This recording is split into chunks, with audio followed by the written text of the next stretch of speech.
Bonjour et bienvenue sur mon podcast Live from the Heart pour vivre et contribuer depuis l'espace du cœur tous les jours un peu plus.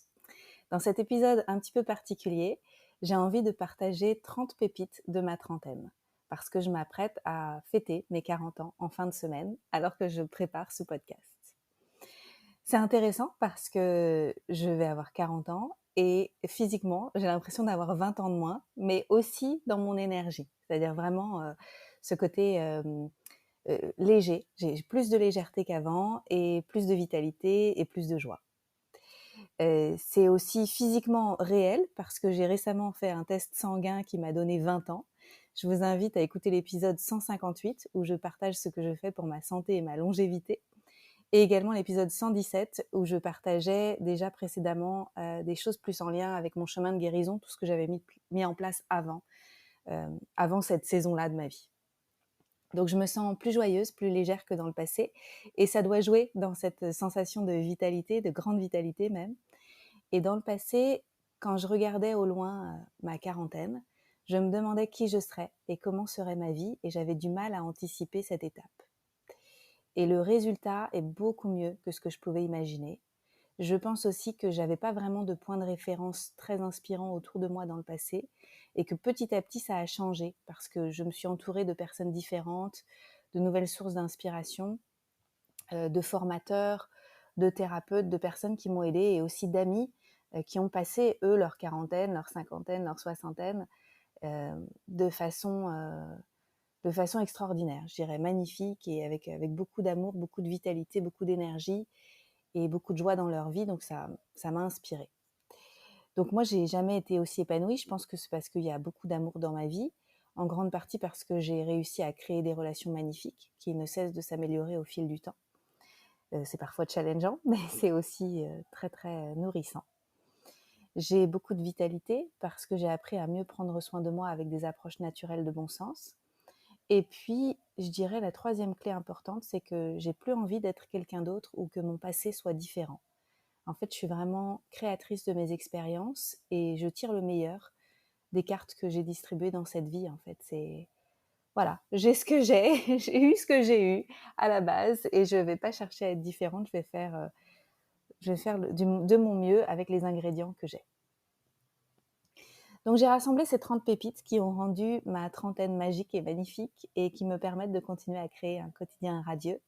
La plupart d'entre elles, soyons clairs, c'est work in progress parce que j'en découvre tous les jours.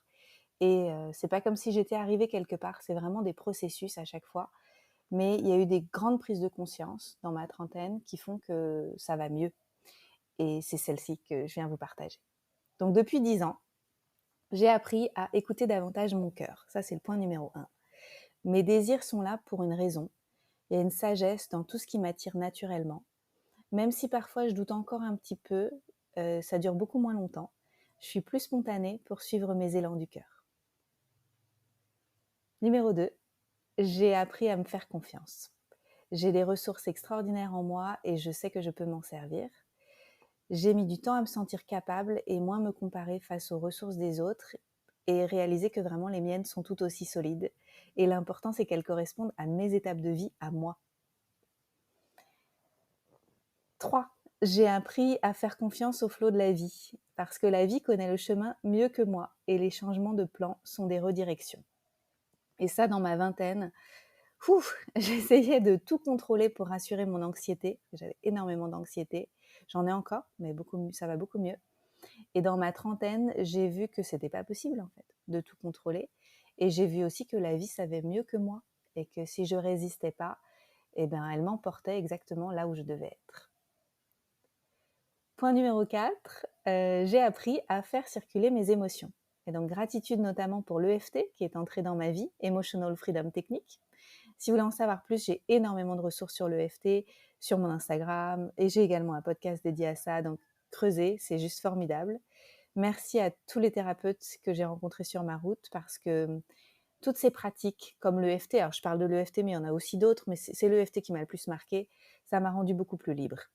Ça m'a rendue plus libre, plus puissante, euh, plus énergisée, parce que faire circuler mes émotions, c'est de l'énergie en mouvement, en fait, les émotions, donc gratitude. Point numéro 5, j'ai appris à réconcilier amour, sécurité intérieure et liberté. D'abord à l'intérieur de moi et puis dans mes relations. Et dans ma vie, ces valeurs-là, elles s'opposaient dans le passé, amour, sécurité intérieure, liberté. Et aujourd'hui, c'est plus le cas. Il y a vraiment une réunification. Et d'ailleurs, j'en ai fait un livre en 2019 qui s'appelle Une vie de préliminaire, l'art de choisir l'amour et de créer sa vie amoureuse. Si ça vous intéresse, il est dispo sur mon site internet en PDF et en audio. Point numéro 6, j'ai appris à mieux comprendre les hommes et découvrir lesquels sont compatibles avec moi. Et avec plus de discernement que dans ma vingtaine, clairement. Et j'ai appris que c'était OK d'avoir plusieurs amoureux en même temps. Alors je sais que ce point ne fait pas l'unanimité, même si souvent il suscite la curiosité. Mais la vie m'a montré que je pouvais écrire mes propres accords relationnels au-delà des conventions, et ça me réussit plutôt bien. Point numéro 7, donc j'ai appris à créer des relations amoureuses extraordinaires, à manifester plus d'amour dans ma vie et à me le permettre en fait, à me l'autoriser et passer progressivement au niveau suivant de bonheur. Recevoir l'amour, partager l'amour. Et j'ai rencontré Christian, mon compagnon, mon fiancé, à 35 ans, à Bali. On s'est mis ensemble l'année suivante et on va se marier cette année. It's a win. Ensuite, point numéro 8, découvrir que j'ai envie de créer une famille, même si je ne veux pas d'enfants, avec une maison, des animaux, entourée par une communauté de cœur. Et c'est ce que je suis en train de créer. Et donc, ça prendra un petit peu de temps parce qu'on veut créer notre maison ici à Bali. Mais je sens que c'est juste et c'est là où on s'en va. Point numéro 9, j'ai appris à aimer les chiens au point de devenir comme Christian qui a toujours des snacks pour eux dans ses poches. Et donc ça, c'était pas gagné parce que je suis plutôt, en anglais on dit cat person. Je suis plutôt amoureuse des chats et j'avais très peur des chiens, notamment parce que en voyageant ici en Asie, il y a beaucoup de chiens sauvages et voilà, j'en avais très peur. Donc, mais ça va mieux. Point numéro 10, j'ai appris à me choisir et à arrêter d'essayer de faire plaisir à tout le monde. Ça a bien avancé ces dernières années. Il y a eu un gros shift aussi l'année dernière, donc l'année de mes 39 ans. Merci à Pierre-Antoine Catrice qui est coach thérapeute, je le vois depuis longtemps. Et d'ailleurs, on a enregistré des épisodes ensemble. Vous pouvez écouter le dernier épisode, c'est l'épisode 152. Et merci à toutes mes formations en coaching parce que ça m'a vraiment aidé à me recentrer et petit à petit à voir ce qui était juste pour moi et mieux communiquer à mon environnement ce qui était juste pour moi et donc créer quelque chose de plus harmonieux pour moi. Et si c'est plus harmonieux pour moi, finalement, c'est plus harmonieux tout court.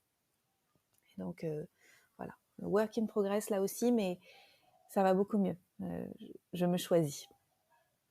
Point numéro 11, j'ai appris à m'autoriser à vivre sous les tropiques où je me sens dans mon élément. Alors, choisir des lieux de vie qui vibrent pour moi et pas seulement pour quelques semaines ou quelques mois, ça m'a pris du temps.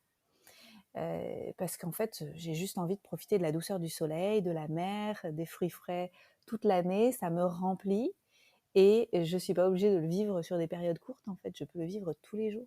Et c'est le cas depuis bientôt 2 ans, puisque je viens de vivre 19 mois au Costa Rica et tout de suite après, on est arrivé à Bali et on a prévu de rester ici. On a nos visas, on reste.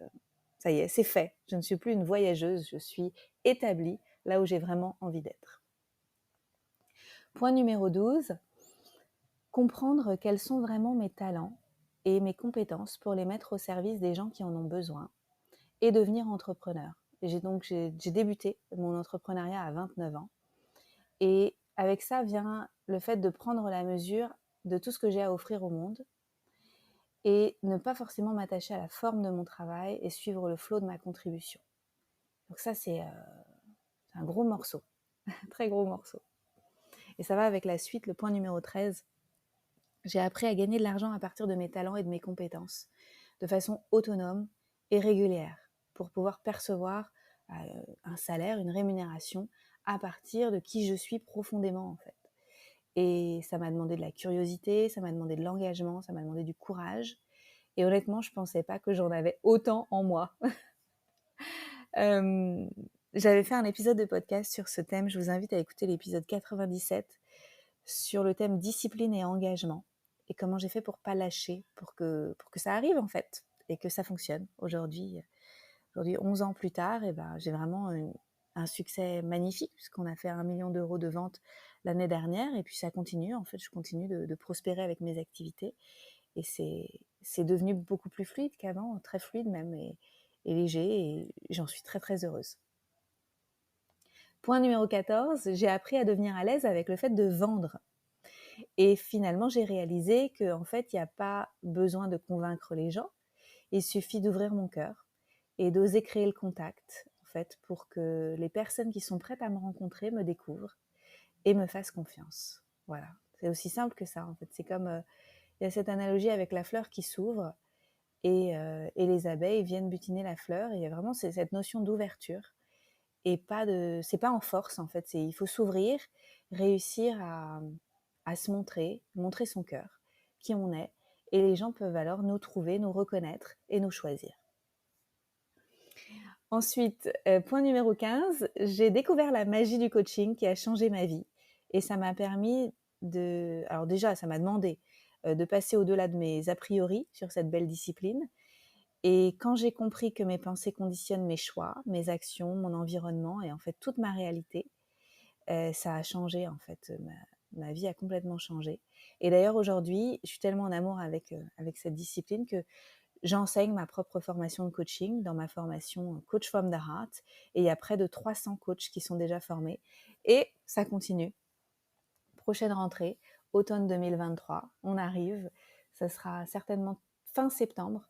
Et donc, je vous invite à regarder sur mon site internet. Il y a toutes les informations si vous avez envie de nous rejoindre pour la prochaine promo. Point numéro 16, j'ai appris à prendre mieux soin de moi à tous les niveaux.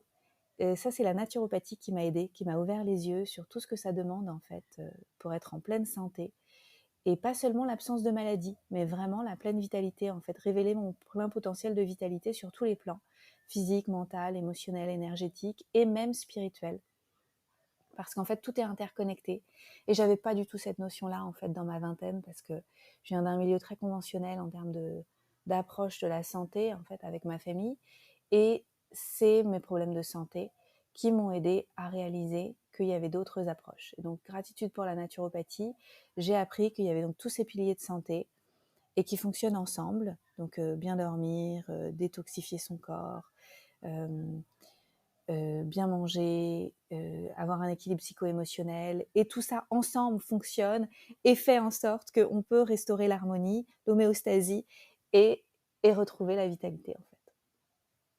Donc ça va avec le point numéro 17, manger ce qui est juste pour moi. J'ai appris à manger ce qui est juste pour moi. Donc en écoutant mes besoins physiologiques et au-delà des dogmes, au-delà des régimes qui sont proposés, imposés presque parfois. On a l'impression en fait. Donc ça donne qu'aujourd'hui, déjà je finis plus mon assiette si j'ai plus faim. Je n'accepte pas non plus qu'on me force la main pour manger un plat qui a été cuisiné amoureusement par quelqu'un, par exemple. Si ça me convient pas, ça me convient pas. En fait, je vais pas me forcer et puis ensuite passer une mauvaise soirée, une mauvaise nuit parce que je le digère pas. Je lis les étiquettes aussi dans les magasins. Je pose davantage de questions dans les restaurants sur l'origine des produits, quelles huiles sont utilisées pour cuisiner. Voilà, plein de choses comme ça. Et ça change beaucoup de choses parce que quand je suis bien dans mon ventre, je suis bien dans ma vie, en fait, tout simplement. Ensuite, point numéro 18, j'ai appris à bien dormir. Alors ça, c'est mon grand défi de vie. J'aurais pu le mettre en premier. J'ai été insomniaque pendant quasiment les 30 premières années de ma vie. Et jusqu'à ce que je pète un plomb, en fait, je vais avoir 28-29 ans et je suis allée à l'hôpital, à la Pitié-Salpêtrière à Paris. Et j'ai appris, en fait, je me suis fait rééduquer au sommeil. En fait, j'ai eu une rééducation au sommeil avec une naturopathe sophrologue et ça m'a complètement bouleversé ma vie. En fait, ça a tout changé. Ça a pris du temps, mais voilà. Aujourd'hui, je dors bien presque toutes les nuits. Là, j'ai une bague qui s'appelle Oura Ring et donc j'ai eu un score la nuit dernière de 92%. J'ai dormi 8h30 avec 20% de sommeil profond, donc grand succès. Je serai peut-être jamais un loir, c'est-à-dire que je peux pas m'endormir n'importe où, n'importe comment, tout ça. Quand je voyage, c'est toujours un petit peu challengeant, mais j'ai fait la paix avec le sommeil et aussi je suis plus fatiguée en journée. Donc, c'est quand même génial. Ça me donne toute cette énergie pour pouvoir me mettre au service de ma mission de vie et c'est juste génial. Et cerise sur le gâteau, super bien dormir en couple. Ça, c'est quelque chose dans ma vingtaine qui était vraiment une galère en fait. Soit je rentrais chez moi, clairement, en fait, ça m'est arrivé plein de fois de rentrer chez moi après des magnifiques soirées en couple ou de dormir sur le canapé parce que j'étais pas capable de dormir avec mes compagnons. Et ça a changé. Donc, si pour vous aussi c'est challengeant de dormir, de bien dormir, j'ai un épisode de podcast, c'est l'épisode 70. Et si c'est un défi pour vous, peut-être que ça vous donnera des clés, ça vous aidera vous aussi à trouver des solutions. Ou envoyez cet épisode aux personnes autour de vous qui souffrent de problèmes de sommeil. Il y a quand même un grand pourcentage de gens qui souffrent de problèmes de sommeil. Ensuite, point numéro 19, je suis au 19. J'ai eu une prise de conscience en me rendant compte que je pouvais améliorer des choses dans ma santé qui me semblaient irréversibles, comme améliorer ma vue. Et j'ai gagné 1 point de vue il y a quelques années. Donc, moi, je suis myope depuis l'adolescence, je crois depuis que j'ai 13-14 ans. Et, et je ne savais pas que c'était possible, en fait, de rééduquer ma vue. Et je l'ai découvert avec la naturopathie et l'ayurveda. Et pour l'instant, je suis en pause de cette rééducation oculaire parce que ça m'a demandé de lâcher davantage les écrans pendant que je le faisais. Et ça m'a demandé beaucoup d'efforts, d'exercices oculaires, de lâcher les lentilles pour mettre des lunettes. Et donc, je l'ai fait pendant un temps et ça a marché puisque j'ai récupéré 1 point il y a déjà 6 ans, je crois. Et donc, il y a eu une stabilisation parce que j'ai jamais après eu ma vue qui a rebaissé. Donc, j'ai compris que c'était possible. Et ça a généré en moi beaucoup de curiosité sur mon potentiel de guérison. Voilà. En fait, je suis tout à fait capable de guérir des choses qui étaient pour moi impossibles. Parce que ma mère était myope, elle a porté des lunettes toute sa vie. Donc, il y avait vraiment cet ancrage très profond de une fois que t'es myope, bah t'es myope forever, quoi. Et c'était un peu comme ça que je voyais un peu tout avec la santé. Et aujourd'hui, j'ai bien compris que pas du tout, en fait. La plupart des choses sont réversibles et il suffit juste de décider d'y engager du temps, de l'énergie et de se dédier à ça, en fait, pour que ça se transforme. Voilà. Point numéro 20, j'ai appris à prendre la parole publiquement. Alors, faut le savoir, avant mes 33 ans, j'étais nulle part sur internet et je m'en assurais et j'avais aucun désir de me montrer publiquement. En fait, j'avais prévu une vie dans l'ombre qui me convenait très bien. J'ai une nature plutôt calme, plutôt introvertie et je préférais me mettre au service des personnes qui rentraient dans la lumière plutôt que moi envisager un jour d'être dans la lumière. Et c'était sans compter l'écriture de mon premier livre, La naturopathie pour les nuls, et la puissance du message en fait que je venais de découvrir, c'est-à-dire je peux m'auto-guérir, tout le monde peut se saisir de son potentiel de guérison, découvrir des approches de santé naturelle de bon sens et faire le chemin en fait pour avoir une vie qui soit plus libre, qui soit plus saine, qui soit plus juste. Et je voulais diffuser en fait ce message au monde à propos de ce que j'avais découvert sur la médecine traditionnelle naturelle. Et j'ai bien vu que je ne pouvais pas tout déléguer, donner ça aux personnes de la maison d'édition parce qu'ils ne savaient pas. Et donc, ça m'a demandé beaucoup de courage et ça me demande encore parfois du courage de me montrer, de prendre la parole publiquement. Mais j'ai fait un beau chemin, je trouve, là-dedans. Et je sais qu'aujourd'hui, il y a plein de gens qui me découvrent et qui se disent « Ah, waouh, ça a l'air facile pour Anne-Claire », mais en fait, c'était pas du tout facile pour moi. Et je pense que c'était pas du tout facile pour beaucoup de gens qui ont une vie publique aujourd'hui. Et je pense que c'est un très faible pourcentage des gens qui ont ça en eux dès le début. Et la plupart d'entre nous, on doit se délester de beaucoup de peur et apprendre à le faire et à se sentir en sécurité quand on le fait. Voilà, donc j'espère que ça vous donnera un message d'espoir. Ensuite, point numéro 21, apprendre à être à l'aise avec mon image, oser faire des photoshoots et filmer des vidéos. Ça, c'était une grosse source d'angoisse. Donc, bien sûr, il y avait le fait de diffuser un message écrit et puis de publier des mots sur Internet, mais il y avait aussi le fait de me montrer physiquement. Et en fait, j'aimerais vous dire qu'il y a un secret, un truc magique, hein, mais il n'y en a pas de secret. En fait, il faut se jeter à l'eau parce que plus on le fait, moins on en a peur. Et c'est libérateur. Et petit à petit, on se rend compte qu'en fait, il y a de la sécurité à se montrer, à pas essayer de cacher des parts de soi et à laisser les autres nous rencontrer tel qu'on est. Et donc, voilà, faut y aller en fait. Il faut y aller. faire une première story face caméra et puis un premier photoshoot, peut-être au début avec un ami et puis après avec un gentil photographe et puis petit à petit, en fait, on se rend compte que, bah, en fait, on a survécu, puis que ça s'est bien passé et puis qu'en face, les gens ont apprécié de nous rencontrer, en fait, de nous voir en images, en photos. C'est vraiment une autre rencontre de nous voir, physiquement que voilà, au-delà des mots et ça fonctionne, en fait, ça crée des points de contact et donc ça crée des rencontres et finalement, c'est ça la vie, c'est des connexions. Voilà. Ensuite, point numéro 22, j'ai appris à comprendre que ma passion est communicative et que je deviens magnétique quand j'ose laisser passer la lumière. Et donc, voilà, je crois que tout est dit sur ce point. Et donc, pas diminuer sa lumière et pas diminuer sa passion. Et parce qu'en fait, il y a beaucoup de magie là-dedans. Et que ça permet de faire les plus belles rencontres. Point numéro 23, j'ai appris à partager ma vérité dans ma vie perso et dans ma vie publique, même quand elle est impopulaire. Et donc le Corona Circus m'a montré que pour moi, la vérité était plus importante. Ça, c'est vraiment un merci, 2020. Tout ce cirque qu'on a vécu et qui m'a obligée à montrer en fait mon avis, ce que j'en pensais en fait de tout ce traitement médiatique, ce cirque en fait, cette propagande.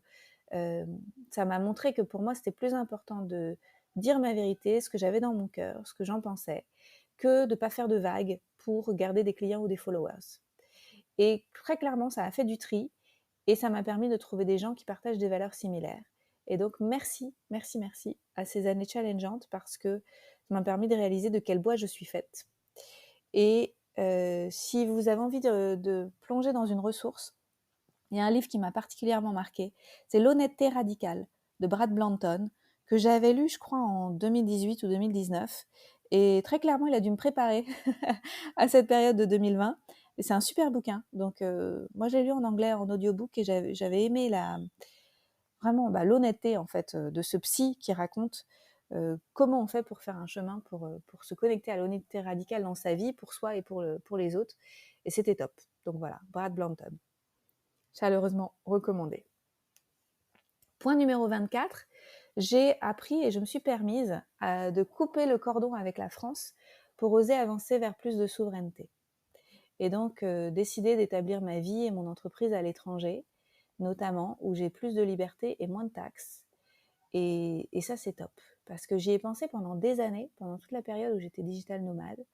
Et j'avais peur de perdre ce lien avec la France, qui pour moi est un attachement qui était toxique, mais confortable. Et des grandes ailes m'ont poussée quand j'ai enfin décidé de le faire. Quand j'ai décidé d'établir mon entreprise à l'étranger, quand j'ai décidé véritablement de changer ma résidence officiellement à l'étranger. Et en fait, je sens inarrêtable. Mais il a fallu, je pense, la goutte d'eau qui fait déborder le vase, 2020. Voilà, le fait que les gouvernements décident de dépenser notre argent pour, pour faire la propagande, pour acheter des doses de vaccins, etc. Donc ça a été pour moi la goutte d'eau. Et ça a été super parce que finalement c'était ce dont j'avais besoin. Découvrir aussi ce docteur Guylaine Lanctot, Diez Guy, comme elle se fait appeler, qui vient du Québec, et j'ai beaucoup regardé ses vidéos sur YouTube. Et découvrir aussi des personnes comme Cathy McPaul, une grande source d'inspiration elle est tax lawyer, donc avocate de taxes, je ne sais pas comment on dit, spécialisée dans les taxes et dans l'international. Et j'ai enregistré un podcast avec elle, si vous voulez l'écouter, il est en anglais, c'est l'épisode 122. Et sur Instagram, elle est The Wealth Wanderer. Elle est super, une ressource extraordinaire pour pouvoir comprendre qu'en fait, on peut s'établir là où on veut et en fait avancer vers sa souveraineté et que c'est un choix. Parce qu'aujourd'hui, les ressources existent et c'est tout à fait possible. En fait, il y a énormément de solutions qui existent, mais on a souvent peur de quitter notre port d'attache. Voilà. Mais c'est juste à nous, c'est juste une question de choix et de souveraineté et de liberté personnelle. Point numéro 25, j'ai appris que c'était OK de décider de ne pas nourrir les relations toxiques et notamment d'observer mes comportements dans ces dynamiques, prendre mes responsabilités dans les dynamiques de relations toxiques et choisir de créer des relations plus nourrissantes. comme avec le gouvernement en fait, idem dans ma vie professionnelle et dans ma vie personnelle en fait, tous les niveaux. Ce qui m'a beaucoup aidée, je pense, c'est toutes les années de thérapie que j'ai faites et aussi l'école de la présence thérapeutique avec Thierry Janssen, où on travaille sur les blessures relationnelles. Et donc, je suis allée dans cette école. C'est une école qui dure 3 ans. Et j'ai pu faire que les 2 premières années parce que la troisième année, j'ai pas pu y aller à cause de ce qui s'est passé dans le monde. Et c'est OK, parce qu'en fait, je pense que j'y ai trouvé ce que j'étais venue chercher, comprendre les jeux que j'avais joués dans certaines dynamiques relationnelles et me redresser et choisir de prendre mes responsabilités. Donc, gratitude pour cette étape-là aussi. Point numéro 26, j'ai appris à suivre mon rythme. Donc aujourd'hui, je vis 100% sans réveil, je dirais peut-être plutôt 99% sans réveil. Je vais mettre un réveil juste parce que j'ai un voyage à faire le matin, par exemple. Voilà, j'ai un avion à prendre. Et encore, je vais plutôt éviter de prendre des avions le matin. Ça met un peu de mauvais poil de me lever à 4 heures du mat pour partir super tôt. C'est quelque chose qui fonctionne un peu moins bien pour moi. Mais si vraiment c'est pas possible, je vais le faire. Suivre mon rythme, ça veut dire aussi oser prendre des jours off, par exemple quand j'ai mes règles. Ça veut dire aussi oser décaler des rendez-vous. Voilà, des choses comme ça. En fait, ça fait sa place dans ma vie.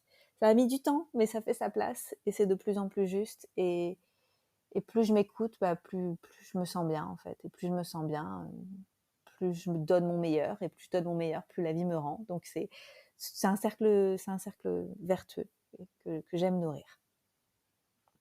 Point numéro 27, j'ai appris à demander de l'aide et aussi à accepter l'aide qu'on me tend, à ne plus tout faire moi-même, à déléguer tous les jours un petit peu plus des choses que je pourrais faire, mais qui sont souvent mieux faites par quelqu'un d'autre, qui connaît mieux son sujet. Et donc me concentrer davantage sur ce qui me donne de la joie et aussi sur des espaces, dans des espaces de vie où je suis vraiment douée en fait. Donc tant mieux. Point numéro 28, j'ai appris à dire non, à affirmer mes préférences et mes besoins. Et je me suis rendu compte que ça fait vraiment de la place pour ce que je veux vraiment dans ma vie, pour que ça se manifeste. Donc ça fait de l'espace quand je dis non. Et voilà, c'est pas encore partout dans tous les domaines, mais ça va de mieux en mieux. Point numéro 29, j'ai appris à affiner ma définition du succès, encore et encore et encore, et donc définir les ingrédients de la recette qui m'épanouit vraiment. Et pas seulement la recette qui a l'air d'être belle sur le papier ou sur les comptes Instagram des autres et tout ça. Vraiment comprendre dans mon cœur, dans mon corps, ce qui est juste pour moi et ce dont j'ai besoin pour créer cette vie en fait que moi je considère de succès, qui me fait vraiment du bien et qui est juste pour moi. Ensuite, point numéro 30, le dernier, j'ai appris à m'autoriser à me renouveler autant que je le désire. Et donc ça veut dire ne pas continuer à honorer une identité passée de moi alors que j'ai avancé. Sortir de la peur aussi que les gens autour de moi ne comprennent pas ou ne soutiennent pas celle que je suis en train de devenir ou qui prennent pas le train en route alors que moi je suis en train de me transformer et de changer et donc de me révéler à moi-même. Et j'ai compris que la vie se réajuste toujours quand je suis dans mon cœur et que c'est OK de continuer à avancer. Et ça, c'est une grande clé. Voilà, c'était beaucoup. 30 pépites de ma trentaine. On va faire un post sur les réseaux sociaux. Ça m'intéresserait de savoir celles qui vibrent le plus avec vous, celles que vous avez aussi peut-être en point commun avec moi dans les prises de conscience peut-être de vos 10 dernières années à vous.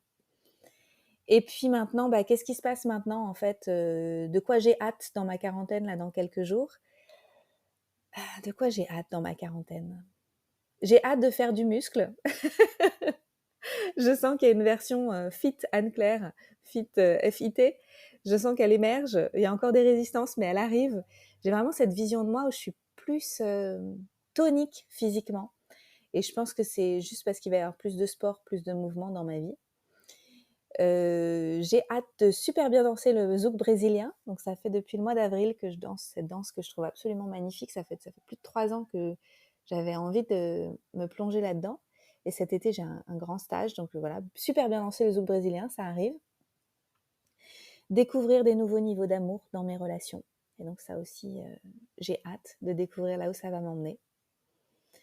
J'ai aussi hâte dans ma quarantaine d'investir, de devenir investisseur. Donc aujourd'hui, je suis propriétaire de rien. Enfin, je suis propriétaire de... enfin, j'ai mon entreprise. Euh, j'ai investi dans des entreprises de d'autres personnes, un petit peu, pas beaucoup. Et ce que je possède de plus cher, c'est mon ordinateur. On a eu une voiture l'année dernière avec Christian, mais on l'a vendue au Costa Rica. Mais je ne suis pas propriétaire de logement, par exemple. Donc il est temps pour moi, je sens que c'est l'année de ma quarantaine, ça va arriver. Et puis je veux apprendre à gagner de l'argent avec de l'argent et créer davantage de revenus passifs qui va donc me donner davantage de liberté, de temps, de liberté géographique, encore plus en fait que ce que j'ai aujourd'hui. Et c'est en train d'arriver. De quoi j'ai hâte d'autre? De créer des projets physiques et pas seulement des projets en ligne, parce que c'est vrai que, bon, forcément, avec ce qui s'est passé dans le monde, je me suis plus dédiée euh, à des projets voilà, numériques. Mais là, je suis prête pour des projets plus physiques. Donc, on cherche un terrain au Costa Rica et on va créer ce havre de paix, ce sanctuaire avec mes amis et avec mon amoureux. Donc, ça arrive. J'ai aussi hâte d'avoir une maison et un jardin et de m'occuper de mes légumes et de mes plantes médicinales. Je sens que ça, c'est un chapitre de vie qui va arriver. J'ai aussi hâte, tout simplement, en fait, je dirais, tout simplement, de découvrir la Anne-Claire qui arrive, qui est une femme médecine. J'ai enregistré un podcast récemment avec Julia Simon, mon amie Julia Simon. Il est dispo sur YouTube. On l'a mis sur ma chaîne YouTube si vous voulez regarder. Mais c'est vrai que depuis ces dernières années, j'ai eu beaucoup de visions de moi dans le futur où je sens que je suis en fait tout simplement un genre de guide pour le monde qui incarne la lumière et l'amour. Et aujourd'hui, ça se répand, en fait, je le diffuse sous la forme du coaching, de livres sur la santé naturelle que j'ai pu écrire, etc. Mais je sens que je vais être amenée à avancer dans une nouvelle étape de vie où je vais tout simplement incarner davantage d'amour sur la planète grâce à qui je suis, un petit peu plus tous les jours, et emporter les gens qui sont prêts dans mon sillage, qui ont aussi envie d'incarner davantage d'amour sur la planète, tout simplement en étant qui ils sont. Parce qu'ils ont bien déblayé le terrain et que la vie circule en eux librement et que c'est juste ça en fait, c'est incarner plus d'amour sur la planète. Donc c'est là où je m'en vais, dans la quarantaine. Et donc j'ai hâte de vivre tout ça. Je voudrais en profiter pour vous remercier pour votre présence et pour votre confiance. Merci beaucoup d'écouter mes podcasts. Merci de diffuser aussi tout ça autour de vous. Merci de prendre mes programmes et de m'autoriser, en fait. Ça m'autorise tout ça à pouvoir vivre de mes activités de façon libre et de faire ces choix de vie qui sont courageux encore un petit peu plus tous les jours. Donc, un grand merci. J'en profite pour vous dire qu'en ce moment, il y a les 21 jours pour vivre depuis l'espace du cœur qui sont en cours. Donc, profitez-en. Les vidéos vont être disponibles jusqu'à la fin du mois d'août. Et plus ensuite, donc les 21 jours pour vivre depuis l'espace du cœur, c'est 21 pratiques qui sont offertes par 21 coachs from the heart que j'ai formés et qui viennent diffuser quelque chose qui sont vraiment tous les jours une pratique qui est chère à leur cœur parce que ça leur a permis en fait de s'empuissancer et de faire des choix qui sont importants pour eux, pour elles, beaucoup pour elles parce qu'il y a plus de femmes, il y a un homme. Donc rejoignez-nous. Et puis, si vous n'avez pas encore découvert mes programmes et mes formations, allez regarder sur mon site anneclairemeret.com et, et j'en profite pour vous dire qu'il va y avoir une promo d'anniversaire qui va être à partir de ce week-end. Donc, gardez les yeux ouverts sur les réseaux sociaux et sur ma newsletter, si vous êtes abonné à ma newsletter, et profitez-en, il y a une promo qui va durer quelques jours. Voilà, on ne fait pas souvent des promos, mais pour mon anniversaire, c'est cadeau. Je trouve ça chouette. Voilà, c'est la fête. Je vous envoie beaucoup d'amour. Merci d'être là. Et je me sens très soutenue, je me sens très aimée. Et donc, je voudrais en profiter aussi pour vous dire un grand merci du fond du cœur pour tout ça.